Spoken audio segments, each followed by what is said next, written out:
Yo, JD here. And as you can see, we are finally back on F1 22. And another thing you may notice in this video is that I am rocking a new wheel. This is the Moser R9 wheelbase and the Moser FSR wheel. I will be doing a review on this very shortly. Just wanted to make sure I spend enough time with it. But these apps here were, I think this was actually my first ever multiplayer race with this wheel itself. So it's been a minute since I've played this game, and if you were tuning in December, and welcome back to F1 22 there. That's pretty much open lobbies in a nutshell. Just absolute carnage on turn one. But yeah, before I took this break on this game, I was feeling very demotivated. Just wasn't enjoying it at all. And it's like I said before, sometimes you need to take a bit of a disconnect from things, literally in this case, to find a sense of enjoyment for it again. And believe it or not, I have actually missed playing this game. And the part I miss is just the racing, just the arcadey feel. Although I love sim racing, and don't worry, if you love the iRacing videos and other games I do, they will not be going anywhere. But this series is a series that I've been playing for the last decade, and this is probably the biggest break I've actually had from playing F1 officially itself. And that probably says quite a lot about the game, because it's not just myself. I've seen the likes of many other drivers and content creators also jump to iRacing and other games as well, because whether they want to admit it or not, I think there's a lot of people in the same boat feeling like this game could have delivered much more. But for me, coming back on this, it just felt very refreshing. The new wheel that I'm using here, I'll go into more details of it when I do the actual review itself, but it really gave me a different dynamic, and it feels completely different to what the Fanatec is. And I'm playing on PC here, and this wheel is PC only, so I will probably be playing, we'll be playing F1 on PC just itself rather than switching between platforms. But we do have the crossplay function, which is what this lobby is. And what you're about to see here is just me getting into the back of the swing of things, and was quite rusty at the beginning, but I really did enjoy these lobbies. And believe it or not, like I said, I think I've actually missed playing this game, not because of its bugs, and there's a lot of things I still am not a fan of, but when you actually have good racing itself, and most of the people in here are my YouTube members, so thank you so much to everyone who has been joining that. If you'd like to be a part of these open lobbies, then all you have to do is just click that join button down below. And the racing was really clean. We had some very good drivers in here as well, which you will see a little bit later on. And yeah, I'm starting to miss F1 as a whole itself. I'm looking forward to when the real season starts again, and just had a really good time actually doing this. So kind of feels like I'm playing a different game now since I'm using this new wheel. The pedals are now directly plugged into the PC rather than the Fanatec wheelbase, so that has actually given me a bit of a different feeling as well. So the pedals are exactly the same, they're the Fanatec V3s, but there is no that tiny input delay, which something I was always struggling with when I was switching between Xbox, PlayStation and PC. There was always a difference in the handling, and I'm very happy now that I can just play in one platform. And in regards to coaching, I can still talk to people and use the crossplay function when I do one-to-one coaching with people as well. So it's going to be nice to actually just play on PC, probably the fastest platform, and I believe I can actually get much closer to what my potential is, because I won't have to be switching different force feedbacks all the time. And the force feedback I had on here with this new wheel, compared to iRacing and Assetto Corsa, you still have that element of disconnect. I think that's something that always will be there, but I definitely felt a lot more connected than I have been with my previous wheels, which again, I will be going into a little bit more detail on when I do my review video. But live streams will be coming back very shortly, so league racing will be returning, which I can't wait to do.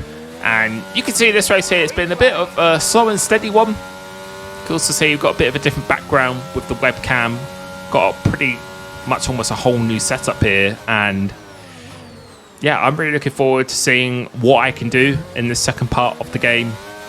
Typically in league racing, you have 2 seasons per game, and I definitely felt like I did perform my best in the first half of this game, and I'm quite motivated to really push myself to a new level on this, which I feel I'm definitely capable of, where I can really just focus on playing on one platform and getting the best out of myself while still continuing to do iRacing and games such as that, which I think have definitely helped me considerably. Even coming back on this, it just resets your muscle memory, just gives you a bit of a refresh, which I've given advice to so many people. Sometimes more isn't better, less is more. So we end up coming home in P3 here.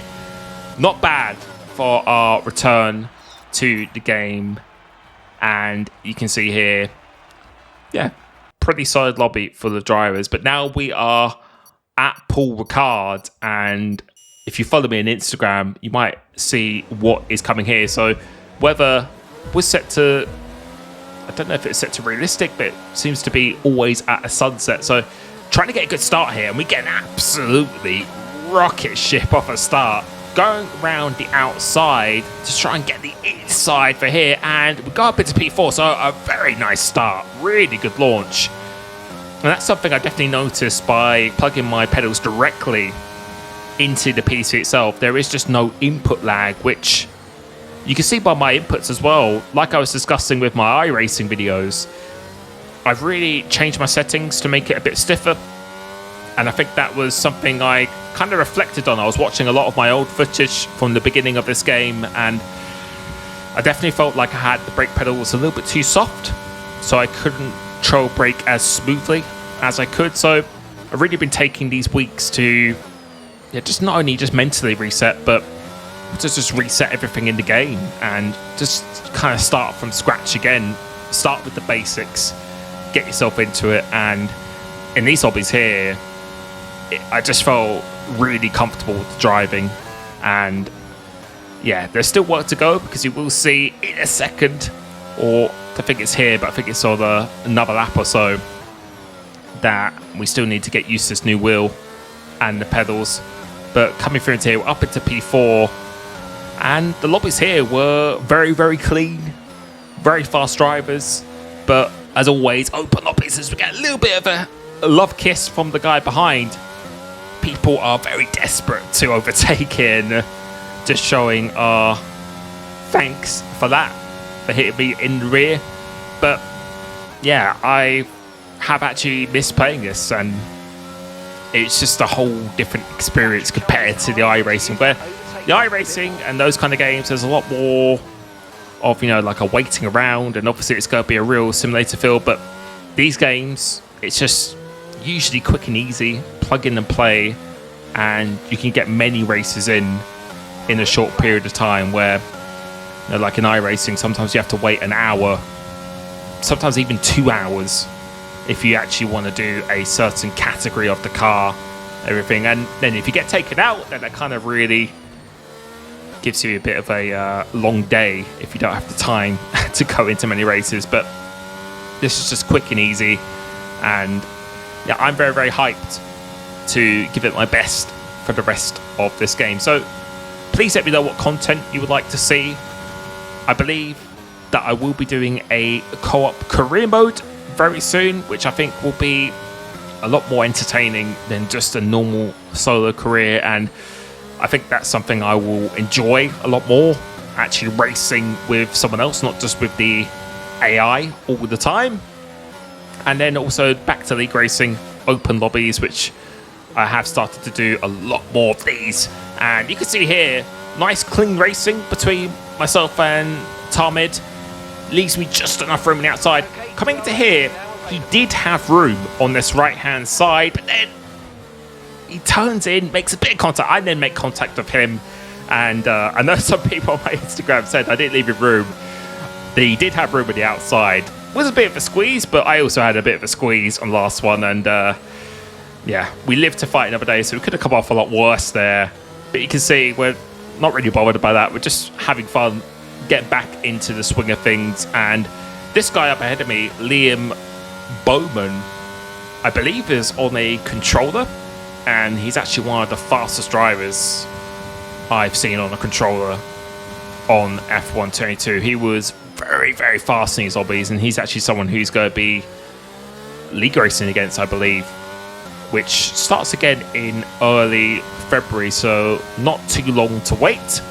But right here now, the setup I was running was a very low downforce, so I'm just going to try and take my time and use the ERS on the last lap, where usually people do start to run out. But you can see here, just warming up our tyres, did a good old 360, and that's where I need to still kind of get used to these pedals, where there is no input delay now.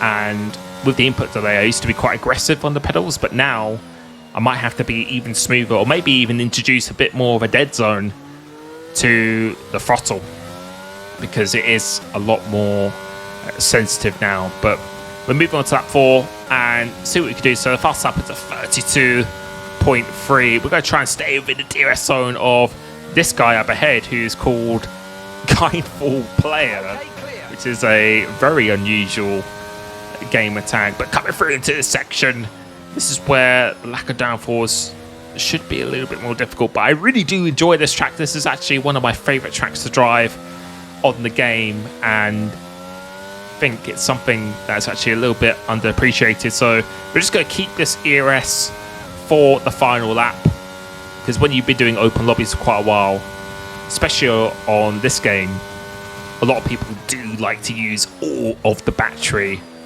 in the first few laps or so. So we're going to use a little bit here just to make sure we're still within that DRS zone.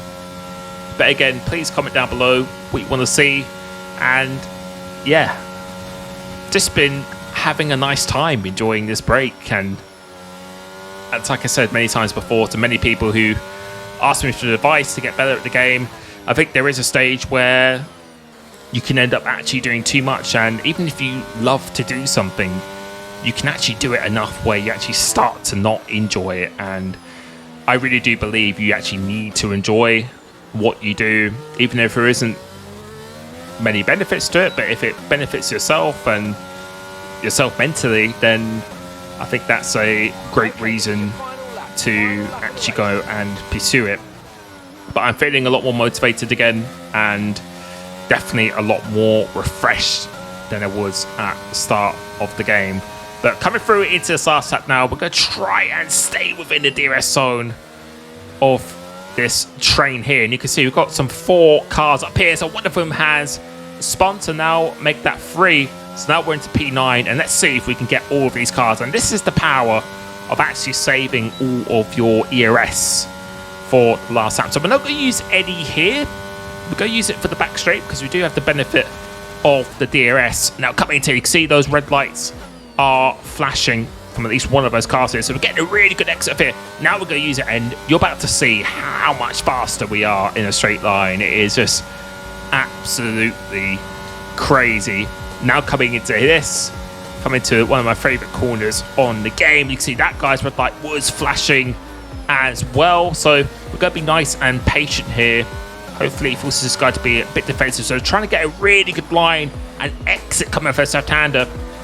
We're going to use the battery now. You can see his red light is going flashing. Look at the power and straight line speed. You can see this guy's red light is flashing, and this is the guy I actually had the contact with. So we're going to try and get a bit of redemption, but he breaks super early. So really, really early. But we try and get a good exit, getting on the DRS as well, using the DRS. And now we're going to be into the line. The answer is yes, we are just about. He had a penalty as well, but I think we still beat him. And that is our introduction back into F1 22. I really hope you enjoyed your Christmas and New Year Thank you so much for your support on the channel. Again, if you want to join these open lobbies, then simply click the join button down below, because I will be doing many more of these. Thank you so much to everyone who did participate in these lobbies, and I will be catching you very, very soon. Peace.